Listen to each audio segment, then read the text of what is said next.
ನಮಸ್ಕಾರ ಕರ್ನಾಟಕ.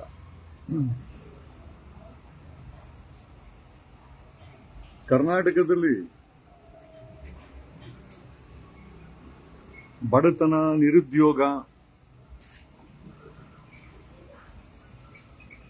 ಧರ್ಮಸ್ಥಳಕ್ಕೆ ನ್ಯಾಯ, ಇದು ಯಾವುದ್ರ ಬಗ್ಗೆನೂ ಕೂಡ ಚರ್ಚೆ ಆಗ್ತಾ ಇಲ್ಲ. ಚರ್ಚೆ ಆಗ್ತಾ ಇರೋದು ಆರ್ ಎಸ್ ಎಸ್ ಬಗ್ಗೆ ಕೌಂಟ್ರು, ಕರ್ನಾಟಕದಲ್ಲಿ ಬೆಲೆ ಏರಿಕೆ, ಪೊಲೀಸರ ಗೂಂಡಾವರ್ತನೆ, ಭ್ರಷ್ಟಾಚಾರ, ಜನರು ನೆಮ್ಮದಿಯನ್ನು ಕಳ್ಕೊಂಡಿರೋದು, ಧರ್ಮಸ್ಥಳದ ವಿಚಾರದಲ್ಲಿ ಮೂರೂ ಪಾರ್ಟಿಗಳು ಒಂದಾಗಿರೋದು, ಇಂಟೆಲೆಕ್ಚುಯಲ್ಸ್ ಬಾಯಿ ಬಿಡದೆ ಮಾತನಾಡದೆ ಕೂರಿರೋದು. ಬಟ್ ಒಬ್ಬ ಇಂಟೆಲೆಕ್ಚುಯಲ್ ಸೋ ಕಾಲ್ಡ್ ಕರ್ನಾಟಕದ ಜನರ ಮನೆ ಮಾತಾಗಿದ್ದಂತ ಒಬ್ಬ intellectual and justice Santosh Hegde ಅವರು ಮಾತಾಡಿದ್ದಾರೆ. ಯಾವ ವಿಚಾರಕ್ಕೆ? ಧರ್ಮಸ್ಥಳ ವಿಚಾರಕ್ಕಂತೂ ಮಾತಾಡಿಲ್ಲ ಅವರು. I don't understand. ಇಲ್ಲಿವರೆಗೂ ಧರ್ಮಸ್ಥಳದ ವಿಚಾರದಲ್ಲಿ ಬಾಯಿ ತೆರೆಯದ ಸಂತೋಷ್ ಹೆಗ್ಡೆ ಅವರನ್ನ RSS ವಿಚಾರದಲ್ಲಿ ನಾವು ಮಾನ್ಯ ಜಸ್ಟಿಸ್ ಸಂತೋಷ್ ಹೆಗ್ಡೆ ಅವರ ಬಗ್ಗೆ ಅಪಾರವಾದ ಗೌರವ ಇದೆ. ನೀವು ಲೋಕಾಯುಕ್ತರಾಗಿದ್ದಾಗ ಇಡೀ ಭ್ರಷ್ಟಾಚಾರದ ವ್ಯವಸ್ಥೆಯನ್ನ ತಾವು ಪ್ರಶ್ನೆ ಮಾಡಿದ್ದೀರಾ, ಅಲುಗಾಡಿಸಿದ್ದೀರಾ, ನಮ್ಗೆಲ್ಲ ನಂಬಿಕೆಯನ್ನ ತಂದ್ಕೊಟ್ಟಿದ್ದೀರಾ. ಅದೇ ಸಂತೋಷ್ ಹೆಗ್ಡೆ ಅವರು RSS ಬಗ್ಗೆ ಮಾತನಾಡುವ ಸಂತೋಷ್ ಹೆಗ್ಡೆ ಅವರು ಧರ್ಮಸ್ಥಳದ ಹತ್ಯಾಕಾಂಡದ ವಿಚಾರದಲ್ಲಿ ಮೌನವನ್ನ ತಾಳಿರುವುದು ಯಾಕೆ ನೀವು ಧರ್ಮಸ್ಥಳದ ವಿಚಾರದಲ್ಲಿ ಹಾಗಾದ್ರೆ ನೀವು ಕೂಡ ಈ ಮೂರು ಪಾರ್ಟಿಗಳ ಜೊತೆಯ ಹೊಂದಿದ್ದೀರಾ? ಅಥವಾ ವಿ ಆರ್ ಜಸ್ಟ್ ಆಸ್ಕಿಂಗ್, ಈ ಮೂರು ಪಾರ್ಟಿ ಜೊತೆಯ ಹೊಂದಾಣಿಕೆ ಸಂತೋಷ್ ಹೆಗ್ಡೆ ಅವರು ಇದ್ದಾರಾ? RSS ಬಗ್ಗೆ ಮಾತಾಡಿ, ಅದು ನಿಮ್ಮ ವೈಯಕ್ತಿಕ ವಿಚಾರ, ನಾನೇನು ಅದ್ರ ಬಗ್ಗೆ ಮಾತಾಡಕ್ ಹೋಗಲ್ಲ. RSS ಬಗ್ಗೆ ಪುರುಷೋತ್ತಿಟ್ಕೊಂಡು ಟಿವಿ ಚಾನೆಲ್ಗಳಲ್ಲಿ RSS ಪರವಾಗಿ ಮಾತನಾಡುವ ಸಂತೋಷ್ ಹೆಗ್ಡೆ ಅವರ ಬಗ್ಗೆ ಗೌರವಪೂರ್ವಕವಾಗಿ ನಾವು ಕೇಳೋದೇನು ಅಂತಂದ್ರೆ, ಈ ಧರ್ಮಸ್ಥಳದ ವಿಚಾರವಾಗಿರ್ಬೋದು, ಇಂದಿನ ಹೊಲಸು ರಾಜಕೀಯದ ಬಗ್ಗೆ ಆಗಿರ್ಬೋದು, ಬೆಲೆ ಏರಿಕೆ ಬಗ್ಗೆ ಆಗಿರ್ಬೋದು, ತಾವ್ ಯಾಕೆ ಗುಡ್ ಮಾರ್ನಿಂಗ್ ತಾವ್ ಯಾಕೆ Santosh Hegde sir, justice Santosh Hegde sir, why are you not speaking? ನಿನ್ನೆ ಒಬ್ಬ ವಕೀಲರು ರೈಲಿಗೆ ಸತ್ತೋಗಿದ್ದಾರೆ. ವಕೀಲರು ಅಷ್ಟಿಷ್ಟು ಸಮಸ್ಯೆಗಳನ್ನು ಅನುಭವಿಸಲ್ಲ. ಎಸ್ಪೆಷಲಿ ಈಗ ಎನ್ರೋಲ್ಮೆಂಟ್ ಆಗಿ ಐ ಥಿಂಕ್ ಪ್ರಾಕ್ಟೀಸ್ ಮಾಡ್ತಾರಂತ ವಕೀಲರುಗಳು. ನೆನ್ನೆ ಒಬ್ಬ ವಕೀಲ ಸೂಸೈಡ್ ಮಾಡ್ಕೊಂಡಿದ್ದಾನೆ. ಮುಂಚೆ ಲೆಕ್ಚರರ್ ಆಗಿ ಕೆಲಸ ಮಾಡ್ತಾ ಇದ್ರು. ಬೆಂಗಳೂರಲ್ಲಿ 150ಕ್ಕೂ ಹೆಚ್ಚು ರೇಪ್ ಕೇಸ್ಗಳು ರಿಜಿಸ್ಟರ್ ಆಗಿದೆ. ಸಂತೋಷ್ ಹೆಗ್ಡೆ ಅವರು ಮಾತಾಡ್ತಾ ಇಲ್ಲ. 2024ರಲ್ಲಿ 4,000 ಪೋಸ್ಕೋ ಕೇಸಸ್ ರಿಜಿಸ್ಟರ್ ಆಗಿದೆ. ಸಂತೋಷ್ ಹೆಗ್ಡೆ ಅವರು ಮಾತಾಡ್ತಾ ಇಲ್ಲ. ಭ್ರಷ್ಟಾಚಾರ ತುಂಬಿ ತುಳುಕ್ತಾ ಇದೆ. ಜಸ್ಟಿಸ್ ಸಂತೋಷ್ ಹೆಗ್ಡೆ ಅವರು ಮಾತಾಡ್ತಾ ಇಲ್ಲ. ಬೆಂಗಳೂರು ತುಂಬಾ ಗುಂಡಿಗಳೇ ಇದೆ. ನೀವೆಂಗೋ ಜಸ್ಟಿಸ್ ಸಂತೋಷ್ ಹೆಗ್ಡೆ ಅವರು ಕನಿಗ್ಯಾಮ್ ರೋಡ್ ಅಲ್ಲಿ ಸಿಟಿಗೆ ಹತ್ತಿರದಿಂದ ನಿಮ್ಗೆ ಗುಂಡಿ ಕಾಣಿಸ್ತಾ ಇಲ್ಲ ಅನ್ಸುತ್ತೆ. ಬೆಂಗಳೂರು ತುಂಬಾ ಗುಂಡಿ ಇದೆ. ಇಂಡಸ್ಟ್ರಿಯಲಿಸ್ಟ್ಗಳು ಜನ ಹಾಹಾಕಾರ ಆಗ್ತಾ ಇದ್ದಾರೆ. ಜಸ್ಟಿಸ್ ಸಂತೋಷ್ ಹೆಗ್ಡೆ ಅವರು ಮಾತಾಡ್ತಾ ಇಲ್ಲ. ಬರೀ RSS ಒಂದು ಅಜೆಂಡಾ ಬಿಟ್ರೆ ಜಸ್ಟಿಸ್ ಸಂತೋಷ್ ಹೆಗ್ಡೆ ಅವರು ಬೇರೆ ಸಾಮಾಜಿಕವಾಗಿ ಲೋಕಾಯುಕ್ತರಾಗಿ ಭ್ರಷ್ಟರಿಗೆ ನಿದ್ದೆ ಕೆಡಿಸಿದಂತ ಸಂತೋಷ್ ಹೆಗ್ಡೆ ಅವರು ಯಾವುದೇ ವಿಚಾರಕ್ಕೂ ಧ್ವನಿ ಎತ್ತಾ ಇಲ್ಲ. ಬರೀ ಒಂದು RSS ಬಿಟ್ರೆ ಮಾತನಾಡಿ, ಅದು ನಿಮ್ಮ ವೈಯಕ್ತಿಕ. RSS ಪರವಾಗಿ ಮಾತನಾಡಬಾರ್ದು ಅಥವಾ ನಿಮ್ಮ ವೈಯಕ್ತಿಕ ಅಭಿಪ್ರಾಯ ತಿಳಿಸಬಾರ್ದು ಅಂತ ಏನೂ ಇಲ್ಲ. ನಮ್ಮದೊಂದೇ ಪ್ರಶ್ನೆ, ಜಸ್ಟಿಸ್ ಸಂತೋಷ್ ಹೆಗ್ಡೆ ಅವರಲ್ಲಿ ಯಾವ ಜಸ್ಟಿಸ್ ಸಂತೋಷ್ ಹೆಗ್ಡೆ ಅವರ ಹೆಸರು ಲೋಕಾಯುಕ್ತದಲ್ಲಿ ತಾರಕಕ್ಕೆ ಹೇಳಿತ್ತೋ, ಲೋಕಾಯುಕ್ತದಲ್ಲಿ ಭ್ರಷ್ಟರಿಗೆ ನಡುಕನ್ನು ಉಂಟು ಮಾಡಿತ್ತೋ, ಅದೇ ಲೋಕಾಯುಕ್ತ ಸಂಸ್ಥೆಯಲ್ಲಿ ಜಸ್ಟಿಸ್ ಸಂತೋಷ್ ಹೆಗ್ಡೆ ಅವರು ಇದ್ದಂತ ಲೋಕಾಯುಕ್ತ ಸಂಸ್ಥೆಯಲ್ಲಿ ಇವತ್ತು ಭ್ರಷ್ಟಾಚಾರ ತುಂಬಿ ತುಳುತ್ತಾ ಇದೆ. ಸ್ವತಃ ಐ ಥಿಂಕ್ ಲೋಕಾಯುಕ್ತದಲ್ಲೇ ಭ್ರಷ್ಟಾಚಾರ ತುಂಬಿ ತುಳುಕ್ತಾ ಇದೆ. ಭ್ರಷ್ಟರ ಕೈಗೆ ಲೋಕಾಯುಕ್ತವನ್ನ ಸರ್ಕಾರ ಮತ್ತೆ ವ್ಯವಸ್ಥೆ ಕೊಟ್ಟಿದೆ. ವಿಪರ್ಯಾಸ ಆದ್ರೂ ಕೂಡ ಸತ್ಯ. ಪ್ರತಿದಿನ ಬೆಲೆ ಏರಿಕೆ ಆಗಿದೆ. ಜಸ್ಟಿಸ್ ಸಂತೋಷ್ ಹೆಗ್ಡೆ ಸಾಹೇಬರಿಗೆ ಬ್ಯಾಕ್ ಗ್ರೌಂಡ್ ಚೆನ್ನಾಗಿದೆ, ಅವ್ರ ಅಣ್ಣ ಚೆನ್ನಾಗಿದ್ದಾರೆ, ಆಮೇಲೆ ಜಡ್ಜ್ ಆಗಿ ಅವ್ರಿಗೆ ಒಳ್ಳೆ ಪೆನ್ಷನ್ಸ್ ಬರುತ್ತೆ. ಆರ್ಥಿಕವಾಗಿ ನಿಮ್ಗೇನು ಸಮಸ್ಯೆ ಇಲ್ಲ. ಬಟ್ ಆದ್ರೆ ಜನರ ಆರ್ಥಿಕತೆ ಮುಳುಗೋಗಿದೆ.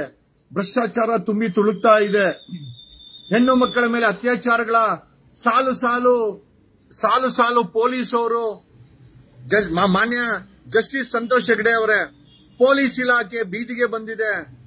ಒಬ್ಬ ಸೂರ್ಯನಗರ ಇನ್ಸ್ಪೆಕ್ಟರ್ ಹೆಂಡತಿಗೆ ಒಡವೆಯನ್ನು 2 kg ಒಡವೆಯನ್ನ ಕದ್ದ ಚಿನ್ನದಲ್ಲಿ ಮಾಡಿಕೊಡ್ತಾನೆ. ಇನ್ನೊಬ್ಬ ಇನ್ಸ್ಪೆಕ್ಟರ್ ಚಾಮರಾಜಪೇಟೆಯವನು ಮಂಜ ಡ್ರಗ್ಗಳನ್ನ ಮಾರಿ ದುಡ್ಡು ಸಂಪಾದನೆ ಮಾಡ್ತಾನೆ. ಇನ್ನೊಬ್ಬ ಅಲ್ಸೂರ್ ಗೇಟ್ ಪೊಲೀಸ್ ಇನ್ಸ್ಪೆಕ್ಟರ್ ಮತ್ತೆ ಕೋರ್ಮಂಗ್ಲ ಇನ್ಸ್ಪೆಕ್ಟರ್ 2 ಗಂಟೆವರೆಗೂ ಪಬ್ಗಳು ಬಾರ್ಗಳನ್ನ ಓಪನ್ ಮಾಡಿಸಿ ಅನಧಿಕೃತ ಆಕ್ಟಿವಿಟಿ ಮಾಡಿ ತಿಂಗಳಿಗೆ 1 ಕೋಟಿ ರೂಪಾಯಿ ವಸೂಲಿ ಮಾಡಿ ಸಿಕ್ಕಾಕೊಂಡು ಸಸ್ಪೆಂಡ್ ಆಗ್ತಾರೆ. ದೇವನಹಳ್ಳಿ PSI ಪೋಸ್ಕೋ ಕೇಸಲ್ಲಿ 1 ಲಕ್ಷ ರೂಪಾಯಿ ಕೇಳಿ ಸಿಕ್ಕಾಕೊಂಡು ಓಡಿ ಹೋಗ್ತಾಳೆ FIR ಆದ್ರೆ. ಮೈಸೂರಲ್ಲಿ ಒಬ್ಬ CCB ಇನ್ಸ್ಪೆಕ್ಟರ್ ಕುಡಿದು ಅದನ್ನ ವಿಡಿಯೋ ರೆಕಾರ್ಡ್ ಆಗಿ ಅಲ್ಲಿನ ಪೊಲೀಸ್ ಕಮಿಷನರ್ ಸೀಮಾ ಅವರು ಸಸ್ಪೆಂಡ್ ಮಾಡ್ತಾರೆ. ಬೆಂಗಳೂರಲ್ಲಿ DJ ಇನ್ಸ್ಪೆಕ್ಟರ್ ಲಾಡಿ ಬಿಚ್ಚಿ ಬೆಳಗ್ಗೆ ರೇಪು ಅಂತ ಮಾಧ್ಯಮ ತೋರಿಸುತ್ತೆ, ಸಾಯಂಕಾಲ ನೋಡಿದ್ರೆ ಹನಿ ಟ್ರ್ಯಾಪು ಅಂತ. ಬಟ್ ಲಾಡಿ ಯಾಕೆ ಬಿಚ್ಚದ ಅವನೊಬ್ಬ ಇನ್ಸ್ಪೆಕ್ಟರ್ ಆಗಿ, ಅದು ಹನಿ ಟ್ರ್ಯಾಪ್ ಆಗ್ಲಿ ರೇಪ್ ಆಗಿರ್ಲಿ, ಲಾಡಿ ಬಿಚ್ಚುವಂತ ಇನ್ಸ್ಪೆಕ್ಟರ್ಗಳು ತಮ್ಮ ಪಂಚೇಂದ್ರಗಳ ಮೇಲೆ ಕಂಟ್ರೋಲ್ ಇಲ್ಲದೆ ಡಿಸಿಪ್ಲಿನ್ ಇಲ್ಲದೆ ಒಬ್ಬ ಕ್ಯಾರೆಕ್ಟರ್ಲೆಸ್ ಇನ್ಸ್ಪೆಕ್ಟರ್ಗಳು ಇವತ್ತು ಡಿಪಾರ್ಟ್ಮೆಂಟ್ ಅಲ್ಲಿ ಒಬ್ಬ ಕದ್ದಿರೋ ಚಿನ್ನನ ಮಾರ್ಕೊಂತಾನೆ, ಇನ್ನೊಬ್ಬ ಡ್ರಗ್ಸ್ ಮಾರ್ತಾನೆ, ಇನ್ನೊಬ್ಬ ಲಾಡಿ ಬೀಸ್ತಾನೆ, ಇನ್ನೊಬ್ಬ ಪಬ್ಗಳನ್ನ ಬಾರ್ಗಳನ್ನ ಓಪನ್ ಮಾಡಿಸಿ ವಸೂಲಿ ಆಗ್ತಾನೆ. ಮೈಸೂರಲ್ಲಿ ಕುಡ್ದೊಬ್ಬ ಇನ್ಸ್ಪೆಕ್ಟರ್ CCB ಅವನು ಗಲಾಟೆ ಮಾಡ್ತಾನೆ. ಏನಾಗ್ತಾ ಇದೆ ಕರ್ನಾಟಕದಲ್ಲಿ? ಅದರಲ್ಲಿ ಸಂಬಂಧಪಟ್ಟಂತ CMಗಳು ಪ್ರೈವೇಟ್ ಜೆಟ್ ಅಲ್ಲಿ ಓಡಾಡ್ತಾರೆ, ಹೆಲಿಕಾಪ್ಟರ್ಗಳಲ್ಲಿ ಓಡಾಡ್ತಾರೆ. ಸಾಮಾನ್ಯ ಜನರ ಪರಿಸ್ಥಿತಿ ಅಂತೂ ಕೇಳಲಕ್ಕಾಗಲ್ಲ, ಆ ಪರಿಸ್ಥಿತಿ ಇದೆ. ಕರ್ನಾಟಕದ ಪೊಲೀಸರು ಥೇಟ್ ಭ್ರಷ್ಟರ ಡಿಪಾರ್ಟ್ಮೆಂಟ್ ಆಗಿ ಕನ್ವರ್ಟ್ ಆಗ್ತಾ ಇದೆ. 99% ತುಂಬಿ ತುಳುಕ್ತಾ ಇದೆ ಭ್ರಷ್ಟಾಚಾರ ಪೊಲೀಸ್ ಇಲಾಖೆಯಲ್ಲಿ. ಹೇಳೋರಿಲ್ಲ ಕೇಳೋರಿಲ್ಲ. ಸಂತೋಷ್ ಹೆಗ್ಡೆ ಅವರೇ, ಮಾನ್ಯ ಜಸ್ಟಿಸ್ ಸಂತೋಷ್ ಹೆಗ್ಡೆ ಅವರೇ, ಈ ವಿಚಾರಗಳ ಬಗ್ಗೆ ತಾವು ತುಟಿ ಯಾಕೆ ತೆಗಿತಾ ಇಲ್ಲ? ನಾವೆಲ್ಲ ಬೇಡವಾ ನಿಮಗೆ? ಇದೇ ಸಮಾಜ ನಿಮಗೆ ಗೌರವಯುತವಾಗಿ ಜಸ್ಟಿಸ್ ಸಂತೋಷ್ ಹೆಗ್ಡೆ ಅಂತೇಳಿ ನಮ್ಮ ತಲೆ ಮೇಲೆ ಕುಂಡಿಸ್ಕೊಂಡು ಮೆರವಣಿಗೆ ಮಾಡಿದಂತ ಸಮಾಜ ನೋವಲ್ಲಿ ಇರ್ಬೇಕಾದ್ರೆ ನೀವು ಧರ್ಮಸ್ಥಳದ ವಿಚಾರದಲ್ಲೂ ಕೂಡ ಬಾಯಿ ತೆರಿತಾ ಇಲ್ಲ. 3 ಪಕ್ಷಗಳು ಕೊಲೆಗಾರರ ಪರವಾಗಿ ನಿಂತಿದೆ. ಒಬ್ಬ ಜಸ್ಟಿಸ್ ಸಂತೋಷ್ ಹೆಗ್ಡೆ ಅವರು ಸಾಮಾನ್ಯ ಜನರ ನೋವಿನ ಪರವಾಗಿ ನಿಲ್ಲುವಿಲ್ಲ ಅಂತ ಒಂದು ನೋವಿದೆ. ಅದಕ್ಕೋಸ್ಕರ ಈ ವಿಡಿಯೋನ ಮಾಡಾಕ್ತಾ ಇದೀವಿ. ಜಸ್ಟಿಸ್ ಸಂತೋಷ್ ಹೆಗ್ಡೆ ಅವ್ರನ್ನ ಇಷ್ಟ ದಿನ ರಿಪಬ್ಲಿಕ್ ಟಿವಿ ಅವರು ಕಿರಿಕೀರ್ತಿ ಮತ್ತೆ ಅವನು ಕಿರಿಕೀರ್ತಿನ ಕುಂಡಿಸ್ಕೊಂಡು ಇಂಟರ್ವ್ಯೂ ಮಾಡ್ತಾ ಇದ್ದವರು ಈಗ TRP ಬಿದ್ದೋಗಿದೆ ಅಂತ ರಿಪಬ್ಲಿಕ್ ಟಿವಿ ಅವರು ಜಸ್ಟಿಸ್ ಸಂತೋಷ್ ಹೆಗ್ಡೆ ಅವ್ರನ್ನ ಕುಂಡಿಸ್ಕೊಂಡು ಇಂಟರ್ವ್ಯೂಗಳನ್ನ ಮಾಡಿಸ್ತಾ ಇದ್ದೀರಾ. ಮಾನ್ಯ ಜಸ್ಟಿಸ್ ಸಂತೋಷ್ ಹೆಗ್ಡೆ ಅವರೇ, ನಿಮ್ಮ ಸಮಾಜ, ನೀವಿದ್ದಂತ ಸಮಾಜ ನೋವಲ್ಲಿ ಇರ್ಬೇಕಾದ್ರೆ ನಡೀತಾ ಇರುವಂತ ಯಾವುದೇ ಅನಧಿಕೃತ ಕೆಲಸಗಳಿಗಾಗಿರ್ಬೋದು, ಭ್ರಷ್ಟಾಚಾರ ಆಗಿರ್ಬೋದು, ಗುಂಡಿ ತುಂಬಿರೋ ರಸ್ತೆಗಳಾಗಿರ್ಬೋದು, ಭ್ರಷ್ಟಾಚಾರ ಆಗಿರ್ಬೋದು, ಪೊಲೀಸ್ ಇಲಾಖೆ ಪ್ರತಿದಿನ ಬೀದಿಗೆ ಬರ್ತಾ ಇದೆ. ಒಬ್ಬನ್ ಲಾಡಿ ಬಿಸ್ತಾನೆ DJ ಹಳ್ಳಿಯವನು, ಇನ್ನೊಬ್ಬ ಚಿನ್ನ ಮಾರ್ಕೊಂಡು ಎಂಟ್ರಿಗೆ ಒಡವೆ ಮಾಡಿಸ್ಕೊಡ್ತಾನೆ, ಇನ್ನೊಬ್ಬ ಡ್ರಗ್ಸ್ ಮಾಡ್ತಾನೆ, ಇನ್ನೊಬ್ಬ ಪೋಸ್ಕೋ ಕೇಸ್ಗೆ 1 ಲಕ್ಷ ಕೇಳ್ತಾಳೆ. ಮೈಸೂರಲ್ಲಿ ಒಬ್ಬ ಕುಡಿದು ಉಳ್ಳಾಡ್ತಾನೆ. ಕೊಡಗೇಳಿ ಅವನು ರಿಯಲ್ ಎಸ್ಟೇಟ್ ಮಾಡಿ ಯಾರಾದ್ರೂ ಧ್ವನಿ ಮಾಡಿದ್ರೆ ಅವ್ರ ಮೇಲೆ ರೌಡಿ ಶೀಟ್ರು, ಅವ್ರ ಮೇಲೆ ಗೂಂಡಾ ಕಾಯ್ದೆ, ಅವ್ರ ಮೇಲೆ ಗಡೀಪಾರು, ಈ ಮಟ್ಟಕ್ಕೆ ಪೊಲೀಸರು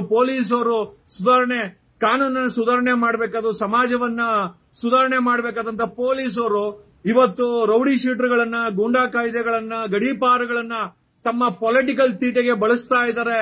ಆಮೇಲೆ ರಾಜಕಾರಣಿಗಳ ಬೂಟು ನಕ್ಕೋ ಅಂತ, ಮಿನಿಸ್ಟರ್ಗಳ ಬೂಟು ನಕ್ಕೋ ಅಂತ ಕರಪ್ಟ್ ಕ್ರೂಕ್ಸ್ ಆಗ್ತಾ ಇದ್ದಾರೆ ಅಂತಂದ್ರೆ ಏನ್ ಹೇಳ್ಬೇಕಾಗುತ್ತೆ ನಾವು? ಬಸವಣ್ಣ ಹುಟ್ಟಿದ ಈ ನಾಡಲ್ಲಿ, ಡಾಕ್ಟರ್ BR ಅಂಬೇಡ್ಕರ್ ಹುಟ್ಟಿದ ನಾಡಲ್ಲಿ, ಗಾಂಧಿ ಹುಟ್ಟಿದ ಈ ನಾಡಲ್ಲಿ, ಕುವೆಂಪು ಹುಟ್ಟಿದ ಈ ನಾಡಲ್ಲಿ, ಆ ವಚನಗಳನ್ನ ಕೇಳ್ತಾ ಇದ್ರೆ, ಆ ಸಂವಿಧಾನವನ್ನ ಓದ್ತಾ ಇದ್ರೆ, ಈ ದೇಶದಲ್ಲಿ ಹುಟ್ಟಿದ್ದಕ್ಕೆ ನಮ್ಗೆ ಹೆಮ್ಮೆ ಆಗತ್ತೆ. ಈ ಕಚಡ ಭ್ರಷ್ಟರನ್ನ ನೋಡಿದ್ರೆ, ಆ ಕಿತ್ತೋಗಿರೋ ಗುಂಡಿಗಳನ್ನ ನೋಡಿದ್ರೆ, ಈ ಭ್ರಷ್ಟಾಚಾರ ತುಂಬಿ ತುಳುಕ್ತಾ ಇರುವಂತ ಪೊಲೀಸ್ ಇಲಾಖೆ ನೋಡಿದ್ರೆ ವಾಂತಿ ಬರುತ್ತೆ. ಏನ್ ಹೇಳ್ಬೇಕಾಗಿದೆ ನಾವು? What has to we speak? ನಾವೇನ್ ಮಾತಾಡಬೇಕಾಗಿದೆ?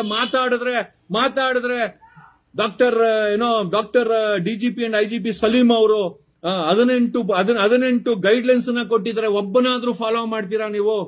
ಒಬ್ಬ ಪೊಲೀಸ್ ಇಲಾಖೆಯಲ್ಲಿ ಒಬ್ಬ ಇನ್ಸ್ಪೆಕ್ಟರ್, ಸಬ್ ಇನ್ಸ್ಪೆಕ್ಟರ್ ಸಾರ್ವಜನಿಕರನ್ನ ಹೋಗಲೆ ಬಾರಲೆ ಕೆಟ್ಟ ಮಾತುಗಳನ್ನ ವಸೂಲಿ ಮಾಡಿಕೊಂಡು, ಯಾರಾದ್ರೂ ರೌಡಿ ಶೀಟರ್ಗಳಿದ್ರೆ ಅವ್ರ ಹತ್ರ ವಸೂಲಿ ಮಾಡಿಕೊಂಡು, ಹೊಸ ರೌಡಿ ಶೀಟರ್ಗಳನ್ನ ಹಾಕೊಂಡು, ಗಡೀಪಾರ್ ಮಾಡ್ಕೊಂಡು, ರಾಜಕಾರಣಿಗಳನ್ನ ಬೂಟನ್ ಹಾಕೊಂಡು ಪೊಲೀಸ್ ಇಲಾಖೆಯಲ್ಲಿ ನೀವು ಪ್ರಮೋಷನ್ಗೋಸ್ಕರ, ಅಪಾಯಿಂಟ್ಮೆಂಟ್ಗೋಸ್ಕರ, ಪೋಸ್ಟಿಂಗ್ಗೋಸ್ಕರ ಲಂಚ ಕೊಟ್ಕೊಂಡು ಕೋಟಿ ಸಮಾಜವನ್ನ ದಿಕ್ಕು ತಪ್ಪಿಸ್ತಾ ಇರುವಂತ ಈ ಗಲೀಜು ಪೊಲೀಸ್ ಇಲಾಖೆ ಬಗ್ಗೆ ನಾವ್ ಏನ್ ಹೇಳ್ಬೇಕು? ನಮ್ಗಂತೂ ಗೊತ್ತಾಗ್ತಾ ಇಲ್ಲ sir. And we don't know Parameshwar ಎಲ್ಲಿದ್ದಾರೆ? ಪರಮೇಶ್ವರ್ಗೆ ತನವನ್ನ ತೋರಿಸಿ ಹೋಮ್ ಮಿನಿಸ್ಟರ್ ಬೇಕಾಗಿ ತಗೊಂಡಿದ್ದಾರೆ. ನೆಕ್ಸ್ಟ್ ಸಿಎಂ ಬೇಕಾದ್ರೆ ಬಂದು ಮಾತಾಡ್ತಾರೆ. ಬಿಟ್ರೆ ಒಬ್ಬ ರನ್ಯಾ ರಾವ್ ಸರ್ಕಾರಿ ಕಾರನ್ನ ಬಳಸಿ ಸ್ಮಗ್ಲಿಂಗ್ ಮಾಡ್ತಾ ಇದ್ದನ್ನ ನಾವು ನೋಡಿದ್ದೀವಿ. ಗೋಲ್ಡ್ ಸ್ಮಗ್ಲಿಂಗ್ ಮಾಡ್ತಾ ಇದ್ದನ್ನ ನಾವು ನೋಡಿದ್ದೀವಿ. ಕೋಟಿ ಪೋಸ್ಟಿಂಗ್ ಕೊಟ್ಟು ಇವತ್ತು ಪೊಲೀಸ್ ಇಲಾಖೆನಲ್ಲಿ ಕೋಟಿ ಟ್ರಾನ್ಸ್ಫರ್ಗಳಿಗೆ ಪೋಸ್ಟಿಂಗ್ ಕೊಟ್ಟು ಅಲ್ಲಿ ಲೂಟಿ ಮಾಡೋ ಅಂತ ಡಕಾಯಿತರಾಗಿದ್ದಾರೆ ಈ ಪೊಲೀಸ್ ಇನ್ಸ್ಪೆಕ್ಟರ್ಗಳು, ಪೊಲೀಸ್ ಸಬ್ ಇನ್ಸ್ಪೆಕ್ಟರ್ಗಳು. ಕೊಡಗಳ್ಳಿ ಹೇಳದ್ನಲ್ಲ, ನಾನೇ PSI ಸ್ಕ್ಯಾಮ್ ಅಲ್ಲಿ 500ಕ್ಕೂ ಹೆಚ್ಚು ಜನ 50 ಲಕ್ಷ ಕೊಟ್ಟು ಅಪಾಯಿಂಟ್ಮೆಂಟ್ ಆಗಿದ್ರು. ಇವತ್ತು 90% 50 ಲಕ್ಷ 1 ಕೋಟಿ ಕೊಟ್ಟು PSI ಅಪಾಯಿಂಟ್ಮೆಂಟ್ ಆಗೋದು, ಡಿವೈಎಸ್ಪಿಗಳಾಗೋದು. ಡಿವೈಎಸ್ಪಿಗೆ 5 ಕೋಟಿ ಅಂತೆ. ನಿನಗೆ IPS ಪ್ರಮೋಷನ್ ಬೇಕು ಅಂತಂದ್ರೆ 10 ಕೋಟಿ ಕೊಟ್ರೆ ಒಬ್ಬ ಡಿವೈಎಸ್ಪಿ KSP ಅವನನ್ನ IPS ಪ್ರಮೋಷನ್ ಕೊಡ್ತಾರೆ. ಅದೇ ನಿಯತ್ತಾಗಿ ಕೆಲಸ ಮಾಡುವಂತ ಸರ್ಕಾರಿ ನೌಕರಿಗೆ ಪ್ರಮೋಷನ್ ಬೇಕು ಅಂದ್ರೆ 10 ಕೋಟಿ ತಗೊಂಬ, 5 ಕೋಟಿ ತಗೊಂಬ, ಮಂಚಕ್ಕೆ ಬಂದ್ ಮಲ್ಕೋ. ಈ ಮಟ್ಟಕ್ಕೆ ಸರ್ಕಾರದ ವ್ಯವಸ್ಥೆ ಕುಸಿದಿದೆ ಅಂತಂದ್ರೆ ನಾವ್ ಏನ್ ಹೇಳ್ಬೇಕು? ನಿನ್ನೆ ನಾನು ಲೋಕಾಯುಕ್ತದಲ್ಲಿ ನಿಂತ್ಕೊಬೇಕಾದ್ರೆ ಕಾಂಗ್ರೆಸ್ ಕಾರ್ಯಕರ್ತ ಸಿಕ್ಕಿದ್ದ. ಬೈದ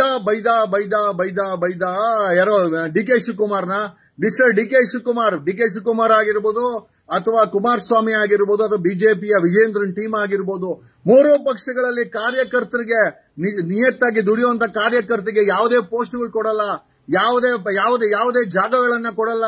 ಅವರನ್ನ ಬರೀ ದುಡಿಸ್ಕೊಂಡು ಬೀದಿಗೆ ಬಿಡೋ ಅಂತ ನಿಮ್ಗಳಿಗೆ ನಿಜವಾಗ್ಲೂ ಹೇಳ್ತೀನಿ, ಡೋಂಟ್ ಗೋ ವಿತ್ ಈ ಕಾಂಗ್ರೆಸ್ ಬಿಜೆಪಿಯನ್ನ JDS ಅನ್ನ ಬಿಟ್ಟು ನಮ್ ಜೊತೆ ಬಂದ್ ಸೇರಿ. ಕಮ್ ಸ್ಟ್ಯಾಂಡ್ ವಿತ್ ಅಸ್, ನಮ್ ಜೊತೆ ಸೇರಿ. ನಿಜವಾಗ್ಲೂ ಹೇಳ್ತೀನಿ, ನನ್ ಜೊತೆ ಒಬ್ಬ ಇದ್ದ, ಸೂರ್ಯ ಮುಕುಂದರಾಜ್ ಅಂತ. ನನ್ ಜೊತೆ ಇದ್ದಿದ್ದಕ್ಕೆ ಅವನನ್ನ ಇದಕ್ಕೆ ಕರ್ನಾಟಕ ಸ್ಟೇಟ್ ಯೂನಿವರ್ಸಿಟಿಗೆ ಸಿಂಡಿಕೇಟ್ ಮೆಂಬರ್, ಕರ್ನಾಟಕ ಕಾಂಗ್ರೆಸ್ ಪಕ್ಷಕ್ಕೆ ಇದು ಎಲ್ಲ ನಾನು ಹೇಳ್ತೀನಲ್ಲ. 3 ಪಕ್ಷದಲ್ಲಿರೋ ಕಾರ್ಯಕರ್ತರು ನಿಮ್ಮನ್ನ ಯಾರು ಕೇರ್ ಆಫ್ ಫುಟ್ಪಾತ್ ಮಾಡಿದ್ರಲ್ಲ, come and join with us, ನಮ್ ಜೊತೆ ಬಂದ್ ಸೇರಿ. ಈ ಸರ್ಕಾರಕ್ಕೆ ಗತ್ತಿಂದ ಮಾತಾಡಿದ್ರೇನೆ, ಕಾನೂನಿಂದ ಮಾತಾಡಿದ್ರೇನೆ, ಬಕೆಟ್ ಹಿಡಿದ್ರೆ ನಿಮಗೆ ಏನೂ ಮಾಡಲ್ಲ. ಒಬ್ಬ ಜಸ್ಟಿಸ್ ಸಂತೋಷ್ ಹೆಗಡೆ ಅವರು RSS ಬಗ್ಗೆ ಮಾತಾಡ್ಲಿಕ್ಕೆ ಅವ್ರ ಹತ್ರ ಸಮಯ ಇದೆ, ಅದೇ ಗುಂಡಿ ಬಿದ್ದಿರೋ ರಸ್ತೆ ಬಗ್ಗೆ ಮಾತಾಡಲ್ಲ. ಪ್ರತಿದಿನ ಲೋಕಾಯುಕ್ತದಲ್ಲಿ ಭ್ರಷ್ಟಾಚಾರವಾಗಿ ಕಂಪ್ಲೇಂಟ್ಗಳನ್ನ ಮಾರಾಟ ಮಾಡ್ಕೊಳೋ ಅಂತ ಅಧಿಕಾರಿಗಳಿದ್ರೆ ಅವ್ರ ಬಗ್ಗೆ ಮಾತಾಡಲ್ಲ. ಪ್ರತಿದಿನ ಪೊಲೀಸರು ಬೀದಿಗೆ ಬರ್ತಾ ಇದ್ದಾರೆ, ಜನರನ್ನ ಹಿಂಸಿಸ್ತಾ ಇದ್ದಾರೆ. ಒಬ್ಬ DGP ಸಲೀಂ ಅವರು ಕೊಟ್ಟಂತ ಗೈಡ್ ಲೈನ್ಸ್ ಗಳನ್ನ ಯಾವನ್ನೂ ಫಾಲೋ ಮಾಡಲ್ಲ. ಒಬ್ಬ DCP ನಾರ್ತ್ ಈಸ್ಟ್ ಸಜಿತ್ 1000 ಕೋಟಿ ಡೀಲ್ ನಾನು ಒಪ್ಕೊಂಡಿದ್ದೀನಿ, ಧರ್ಮಸ್ಥಳದ ಬಗ್ಗೆ ಮಾತಾಡಬೇಡ ಅಂತ ಬೆದರಿಕೆ ಆಗ್ತಾನೆ. ರೌಡಿ ಶೀಟರ್ ಓಪನ್ ಮಾಡಿಸ್ತೀನಿ ಅಂತ ಧಮಕಿ ಆಗ್ತಾನೆ. ನನಗೆ DK ಶಿವಕುಮಾರ್ ಸಪೋರ್ಟ್ ಇದ್ದಾನೆ ಅಂತ ತನ್ನನ್ನ ತಾನು ಮೆರಿತಾನೆ. ಈ ಮಟ್ಟಕ್ಕೆ ಇರುವಂತ ಪೊಲೀಸ್ ಇಲಾಖೆ. ಒಬ್ಬ ವಕೀಲ, ಒಬ್ಬ ಅಡ್ವೊಕೇಟ್. ನಾನು 25 ವರ್ಷ ಈ ಪೊಲೀಸ್ ಅವರ ಪುಂಗಾಣಿ ಆಟದಲ್ಲಿ ಅನುಭವ ಪಟ್ಕೊಂಡ್ ಬಂದಿರೋನು. I know each and every difference. ನನಗೆ ಪೊಲೀಸ್ ಅಂದ್ರೆ ತುಂಬಾ ಇಷ್ಟ. ಯಾಕೆ ಅಂತ ಒಂದು 10 ನಿಮಿಷ ಬಿಟ್ಟು ಸಪರೇಟ್ ಆಗಿ ಒಂದು ಲೈವ್ ಮಾಡ್ತೀನಿ ಪೊಲೀಸ್ಗೋಸ್ಕರ. ಸದ್ಯಕ್ಕೆ ಈ ಲೈವ್ ಈ ಕಚಡ ರಾಜಕಾರಣಿಗಳು ಅಲ್ರಿ ರಸ್ತೆನೆಲ್ಲ ಗುಂಡಿ ಮಾರ್ಬಿಟ್ಟು ಹೆಲಿಕಾಪ್ಟರ್ಗಳು ತಗೊಂಡು, ನಾನು ಹೆಲಿಕಾಪ್ಟರ್ ತಗೊಂಡಿದ್ದೀನಿ, ನಾನು CM ಆಗ್ಬೇಕು, ನಾಚಿಕೆ ಆಗಲ್ಲ ನಿಮಗೆ? ಆ ಭ್ರಷ್ಟಾಚಾರ ಗುಂಡಿಗಳು, ಆ ಪೊಲೀಸ್ ಅವರ ಒಬ್ಬ ಪೊಲೀಸನ್ನ ಸಸ್ಪೆಂಡ್ ಮಾಡೋ ಯೋಗ್ಯತೆ ಇಲ್ಲ. ಒಬ್ಬ ಪೊಲೀಸನ್ನ FIR ಹಾಕಿ ಜೈಲಿಗೆ ಕಳಿಸೋ ಯೋಗ್ಯತೆ ಇಲ್ಲ. ಒಬ್ಬ ಕುಡಿದು ಉಳ್ಳಾಡ್ತಾನೆ ಮೈಸೂರಲ್ಲಿ, ಇನ್ನೊಬ್ಬ ಚಿನ್ನ ಮಾರ್ಕೊಂತಾನೆ, ಇನ್ನೊಬ್ಬ ಡ್ರಗ್ಸ್ ಮಾರ್ತಾನೆ, ಇನ್ನೊಬ್ಬನ ಲಾಡಿ ಬೀಸ್ತಾನೆ, ಇನ್ನೊಬ್ಬ ರಿಯಲ್ ಎಸ್ಟೇಟ್ ಮಾಡಿ ಮೀಸೆ ತಿರುವಿ ನಮ್ಮಂತ ಧ್ವನಿ ಮಾಡಿದ್ರೆ ನಿನ್ ಮೇಲೆ ಗುಂಡಾ ಆಕ್ಟ್ ಆಗ್ತೀನಿ, ನಿನ್ ಮೇಲೆ ರೌಡಿ ಶೀಟರ್ ಆಗ್ತೀನಿ, ಗಡಿ ಪಾರ್ ಮಾಡ್ತೀನಿ. ನನ್ DK ಶಿವಕುಮಾರ್ ಗೊತ್ತು. ನಿನಗೆ ಯಾವ ಕುಮಾರ್ ಗೊತ್ತಿದ್ರು, ಕುಮಾರ್ ಅಂತೂ ಪರ್ಮನೆಂಟ್ ಅಲ್ಲ. ನೆಕ್ಸ್ಟ್ ಟೈಮ್ ಅದೇ ಕುಮಾರು MLA ಗೆಲ್ತಾನೋ ಇಲ್ಲ ಗ್ಯಾರಂಟಿ ಇಲ್ಲ. ನಮ್ಮಂತವ್ರೇನ CM ಕುರ್ಚಿಗೆ ಬಂದು ಕೂತ್ಕೊಂಡ್ರೆ ನಿಮ್ಮನ್ನ ನಿದ್ದೆ ಮಾಡಕ್ ನಾನ್ ಬಿಡಲ್ಲ ಅಂತ ಹೇಳುತ್ತಾ ಈ ಲೈವ್ ಅನ್ನ ಮುಗಿಸ್ತಾ ಇದ್ದೀನಿ. ಧನ್ಯವಾದಗಳು. I think with great respect justice Santosh Hegde ಅವ್ರನ್ನ ಕೇಳೋದೇನೋ ಅಂತಂದ್ರೆ, ಸಾಮಾನ್ಯ ಜನರ ನೋವಿಗೆ ಒಂದೆರಡು ಮಾತಾಡಿ ಸರ್. ನಿಮ್ ಮೇಲೆ ಸಿಕ್ಕಾಪಟ್ಟೆ ಗೌರವ ಇದೆ. RSS ನೀವು, ನನಗೆ ಜಾತಿ ಬಗ್ಗೆ ನಂಬಿಕೆ ಇಲ್ಲ, ಬಟ್ ಆದ್ರೂ ನೀವು RSS ಬಗ್ಗೆ ಮಾತಾಡ್ತಾ ಇರೋದು ಅದು ನಿಮ್ಮ ವೈಯಕ್ತಿಕ. ನಾನು ಪರನೂ ಅಲ್ಲ, ವಿರೋಧನೂ ಅಲ್ಲ. ಆಮೇಲೆ ನನಗೆ ಅದ್ರ ಹೆಸರಿಟ್ಕೊಂಡು ರಾಜಕೀಯ ಮಾಡಕ್ಕೂ ಬರಲ್ಲ. ನಮ್ ಪ್ರಶ್ನೆ ಏನಪ್ಪಾ ಅಂತಂದ್ರೆ, RSS ಬಗ್ಗೆ ಇಷ್ಟು ಕಾಳಜಿ ಮಾಡಿ ಒತ್ತಡಿ ಮಾತಾಡುವಂತ ಜಸ್ಟಿಸ್ ಸಂತೋಷ್ ಹೆಗ್ಡೆ ಅವರೇ, ದಯಮಾಡಿ ಈ ಗುಂಡಿ ರಸ್ತೆಗಳ ಬಗ್ಗೆ, ನಡೀತಾ ಇರುವಂತ ಭ್ರಷ್ಟಾಚಾರದ ಬಗ್ಗೆ, ನೀವೇ ಇದ್ದಂತ ಲೋಕಾಯುಕ್ತ ಭ್ರಷ್ಟಾಚಾರದ ಕೂಪವಾಗಿ ಐ ಥಿಂಕ್ ಕನ್ವರ್ಟ್ ಆಗಿದೆ. ನಿಮ್ಮ ಲೋಕಾಯುಕ್ತದಲ್ಲಿ ನಡೀತಾ ಇರುವಂತ ಅನ್ಯಾಯಗಳ ಬಗ್ಗೆ, ಕರ್ನಾಟಕ ಪೊಲೀಸ್ ಅವ್ರು ಮಾಡ್ತಾ ಇರುವಂತ ಈ ಕಚಡಾ ಕೆಲಸಗಳ ಬಗ್ಗೆ, ವಾಂತಿ ಬಗ್ಗೆ ದಯಮಾಡಿ ಮಾತಾಡಿ ಅಂತ ಹೇಳುತ್ತಾ ಒಂದು 10 ಮಿನಿಟ್ಸ್ ಅಲ್ಲಿ ಮತ್ತೆ ಲೈವ್ ಬರ್ತೀನಿ. ಪೊಲೀಸ್ ಸ್ಪೆಷಲ್, ಪೊಲೀಸ್ ಅವರ ಬಗ್ಗೆ ಸ್ಪೆಷಲ್ ಆಗಿ ಮಾತಾಡಕ್ಕಿದೆ. 10 ನಿಮಿಷ ಆದ್ಮೇಲೆ ಬರ್ತೀನಿ. ನಿಮ್ಮೆಲ್ಲರಿಗೂ ಸುಮಾರು ಒಂದು 100 ಜನ ನೋಡ್ತಾ ಇದ್ದಾರೆ. ಒಂದು ಚಾನೆಲ್ ಓಪನ್ ಮಾಡಿದ್ರೇನೆ ನೋಡ್ದಿರೋಂತ ಜನ ಇವತ್ತು ನಮ್ಮನ್ನು ನೋಡ್ತಾರೆ ಅಂತಂದ್ರೆ ನಾವೇ ಧನ್ಯರು ಅಂತ ಹೇಳುತ್ತಾ ಒಂದು ಅರ್ಧ ಗಂಟೆ ಬಿಟ್ಟು ಮತ್ತೆ ಲೈವ್ ಬರ್ತೀನಿ. Thanks a lot, love you all. I just wanted to tell ಕರ್ನಾಟಕಕ್ಕೆ ಒಂದೆರಡು ಮಾತಾಡಬೇಕು ಅನ್ನಿಸ್ತು, ಮಾತಾಡಿದೆ. ಮನದಾಳದ ಮಾತು, ನೋವಿನ ಮಾತು, ಬೇಜಾರಿನ ಮಾತು, ನಿಮ್ಮೆಲ್ಲರಿಗ ಹಿತದೃಷ್ಟಿಗೆ ಕಾಪಾಡುವಂತ ಮಾತು ಬಿಟ್ರೆ ಬೇರೆ ಏನೂ ಅಲ್ಲ ಅಂತ ಹೇಳುತ್ತಾ ನಾನು ನಿಮ್ಮ ಅಡ್ವೊಕೇಟ್ ಜಗದೀಶ್, ಕನ್ನಡದಲ್ಲೂ ಕನ್ನಡ.